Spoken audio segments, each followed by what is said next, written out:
accountability is here. Tulsi Gabbard is making that clear. Tulsi Gabbard has a huge purge that's going on right now as we speak. But think about when we talk about accountability, right? Think about it not just in terms of what the Trump administration is going to do, but also what voters are expecting. Because voters are looking at what's going on in Washington, D.C. and how it's effectively going MAGA. You've got the mayor there who's saying, hey, fantastic, you're going to help me fight crime. And she's a Democrat and she's welcoming this and she's praising Donald Trump, saying carjackings are down in the last 20 days, 87%. What do you know? So at what point then do voters also start saying, we want accountability? We want accountability in our city. I mean, you're going to have the crazies out there, the delusional ones like this fellow I'm about to show you in D.C., who's really off his rocker and perhaps is watching too much of The View. We believe that the National Guard and the military occupation is the first step into rounding black people up and putting them in detainment camps here in Washington, D.C. and around the United States of America. Woo! We believe that. Oh, I get it. Like, that's your truth. That's your truth. Oh, you know who else's truth it is? I think I've heard that from Whoopi. I think we heard that from Whoopi Goldberg. Mm-hmm. All of you. Talking about you, it's us. He's not going to, say, oh, you're with a white guy, I'm going to keep you from being deported. No, he's going to deport you and put the white guy with someone else. The man is out there. He's also... No. You're out there. You're out there. That gentleman we just saw who's so delusional is out there. You know who gets it? Most of the people of D.C. who are looking at this and saying, thank you. Thank you for bringing our crime rates down. Hello, take a look at those numbers. This is just in the last 7 days. But you know what? You heard Muriel. She said in the last 20 days, the number's actually higher. Carjackings are down 87%. They went 12 days without a murder. That's like a record in D.C. You're talking about a city where they allegedly cooked the book so that it's not as bad as it really is. Like, they try to make it less than it is. But you're looking at, sadly, a homicide rate of 44 out of 100,000, which is in line with what you would see.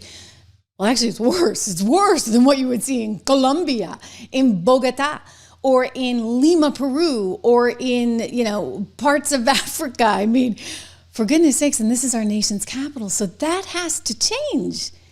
And you know what? Not just in our nation's capital, thank you very much. I'd like for it to change everywhere. I'd like every city in America to be safe. Now, wouldn't you? Some people, they don't want that.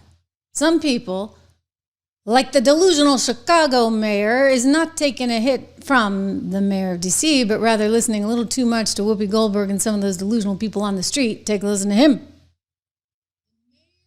Chicago, once again, fanning the flames. He's working to eliminate Black history. He is trying to eliminate Black existence from this country, but he's also attacking the LGBTQ+. I wouldn't say he's trying to eliminate Black existence. I mean, even the CNN anchor had to jump in and say, whoa, you're going a little too far. Exactly. Okay, that's from my shorts feed, by the way. I hope you guys follow that as well. Look, these are the numbers, and the numbers now don't lie, and this is encouraging, and this is good stuff, and so why wouldn't you want this everywhere? Well, I'll tell you, Tom Homan's willing to take it everywhere. Tom Homan coming out this morning and talking to reporters and saying he's ready, willing, and able to go. He's going to take ICE all over the country. They're going nationwide, specifically to some of those Democrat states that aren't enforcing the law, and this is the law. If you're not cooperating with ICE, you are in violation of the law. Thank you very much. Mayor of Chicago, Mayor of Boston, Mayor of Los Angeles. So this is what Tom is going to do about it. He's up in the ante. Watch. But you can see a ramp up of operations in Chicago, absolutely. You're going to see a ramp up of operations in New York. You're going to see a ramp up of operations continue in LA. And, Portland, Seattle. I mean, all these sanctuary cities that refuse to work with ICE, where we know public safety threats are being released every day into this country, especially those cities, we're going to address that. We don't have that problem in Texas and Florida where all the sheriffs are working with us and they're actually holding people for us and letting us know when someone's being released. So we're going to take the assets we have and move them to problem areas like sanctuary cities where we know for a fact they're releasing public safety threat, illegal aliens to the streets every day. That's where we need to send the majority of the resource, and that's where they're going. This shouldn't be that hard. Like it's amazing to me that it's that complicated to them, because when you look at the new poll numbers, and we're going to go through those a little bit later in the program, when you look at the new poll numbers, what do you see? Overwhelmingly, people are very impressed with how Donald Trump has handled crime and how Donald Trump is cracking down, and they like what they're seeing in Washington, D.C., so much so that the people of Chicago are saying, hey, please come here, we need your help, and yet this mayor out there, he doesn't want it. He doesn't want more police. He doesn't want Donald Trump.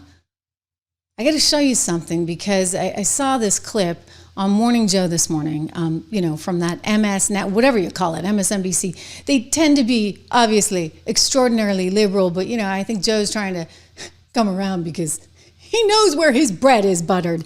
And, well, let's just say, the network's in a very tough spot. Not to mention the ratings have completely sunk. So he brings on the Chicago mayor, who thinks he's going into friendly fire territory.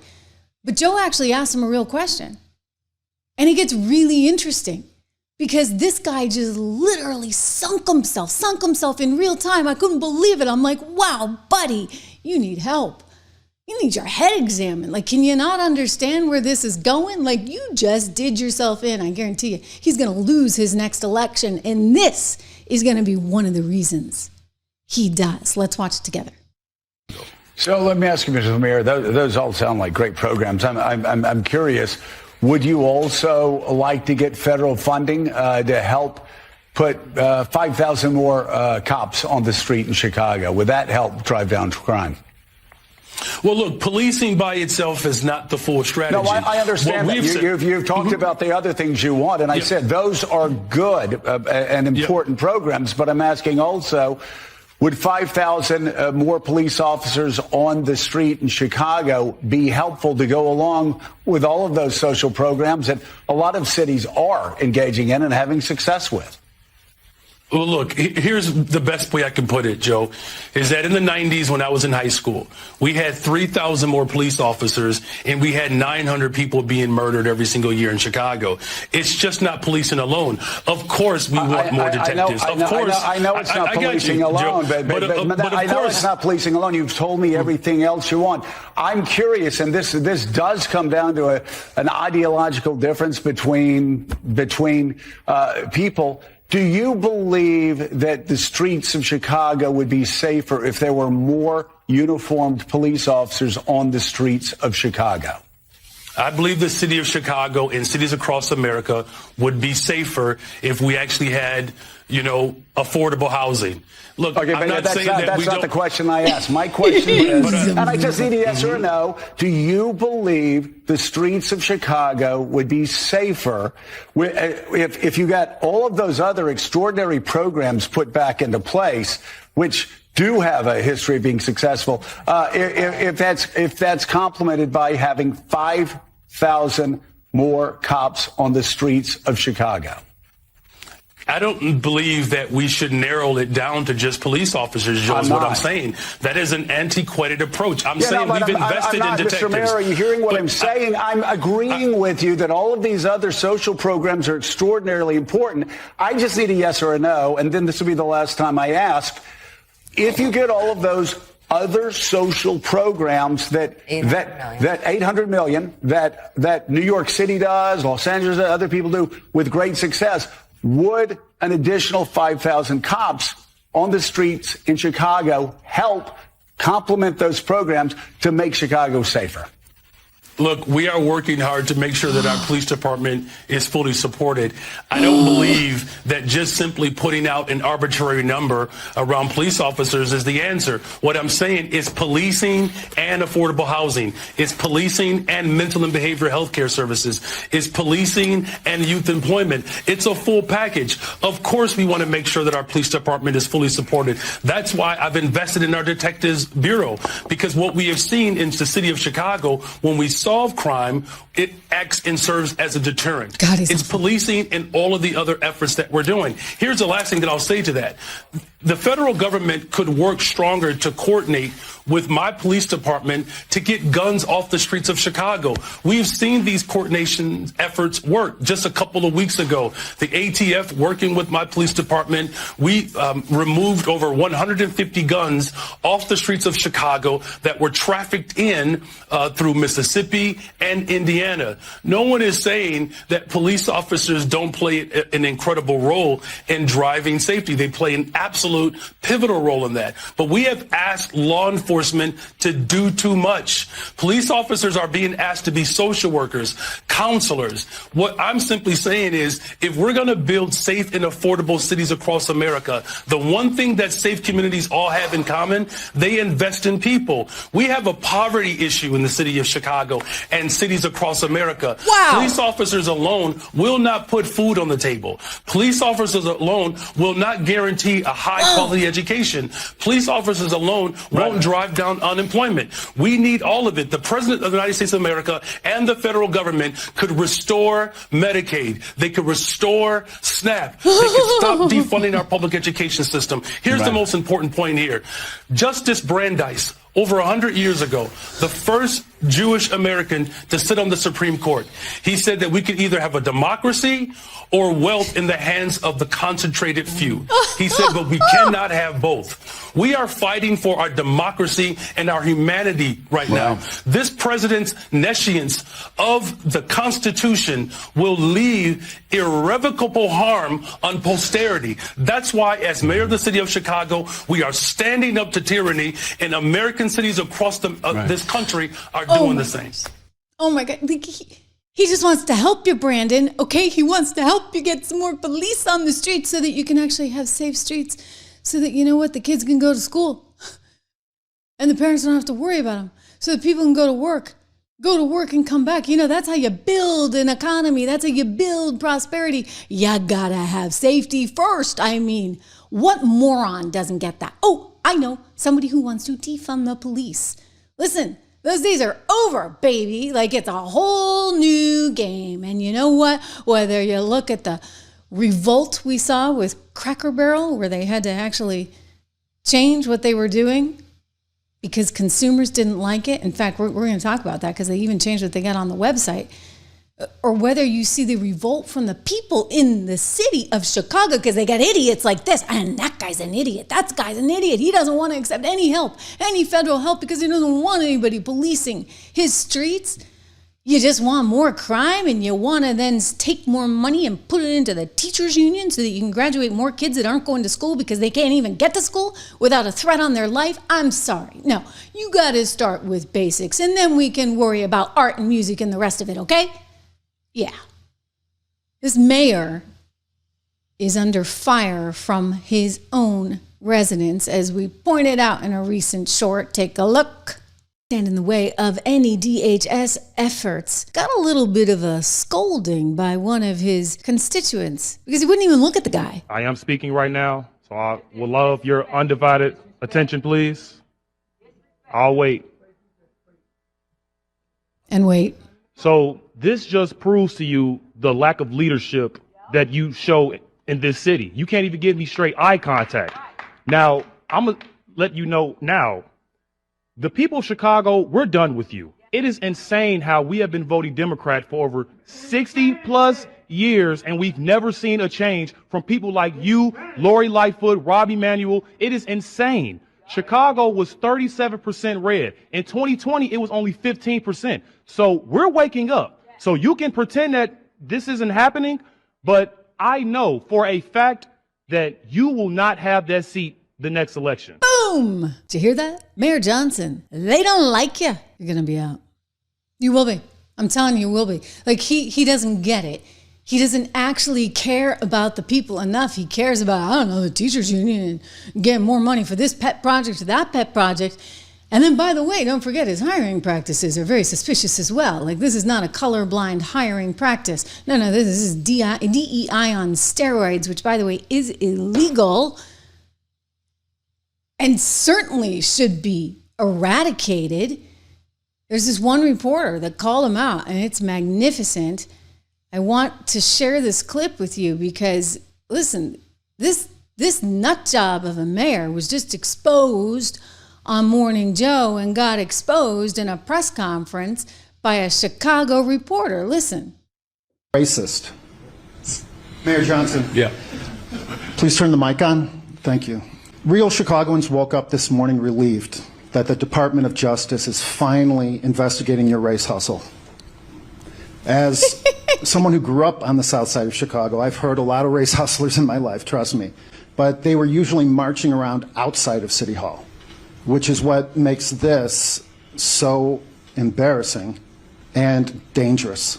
For over a year, real Chicagoans, white and black, have been telling me that your black power rhetoric is bringing the city backwards from a place that we need the question had overcome.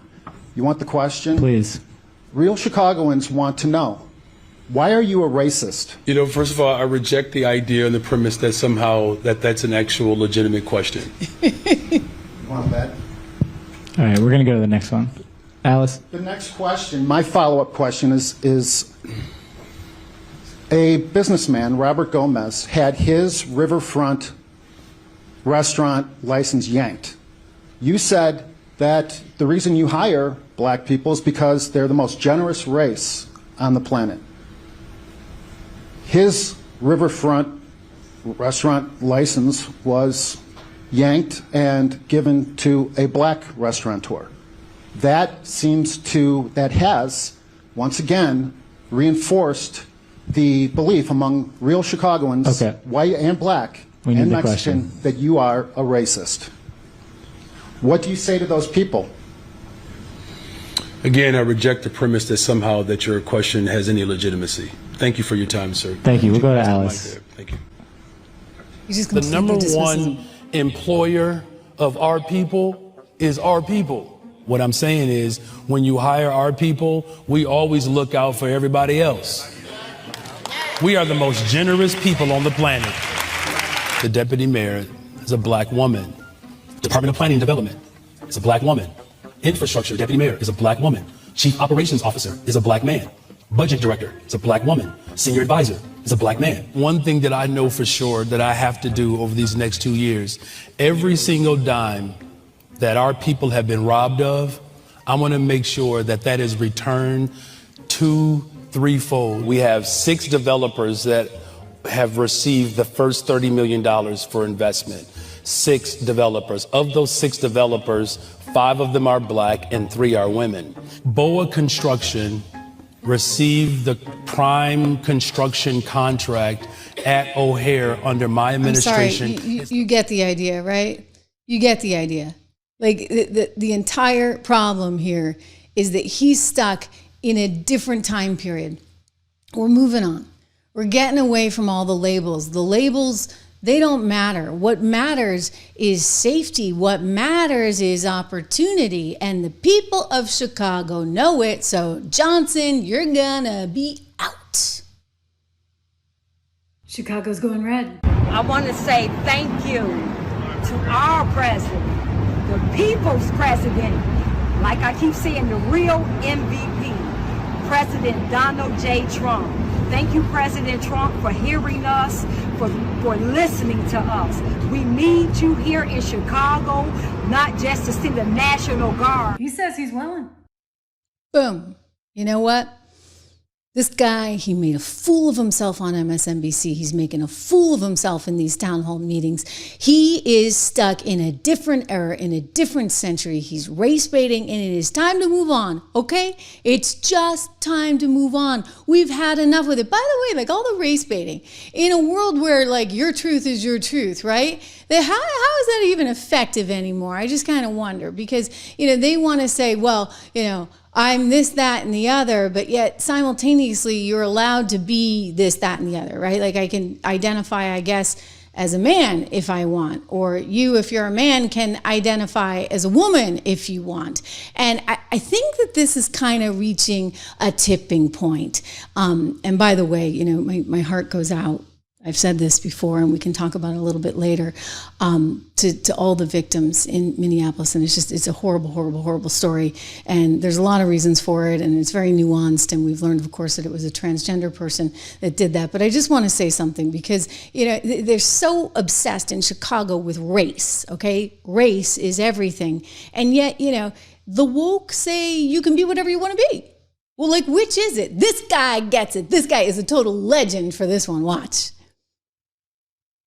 This guy is epic. I have gender skin color dysphoria. Yep. I am a white lesbian trapped in a black man's body. I'm 6 months pregnant and I love my husband, but the LGBTQ community won't accept me. And they tell me you could be what you want to be. Yeah. That's good. You get it, right? I mean, it's so asinine. For goodness sakes. Just get over it, everyone. The one thing about Donald Trump, and I'll say this about him, and I've always known this about him, is he really is a true opportunist who believes in a real meritocracy. So it doesn't matter what color skin you have. It doesn't matter if you're a male or a female. It doesn't matter if you're gay or straight. He's like, and you did the job.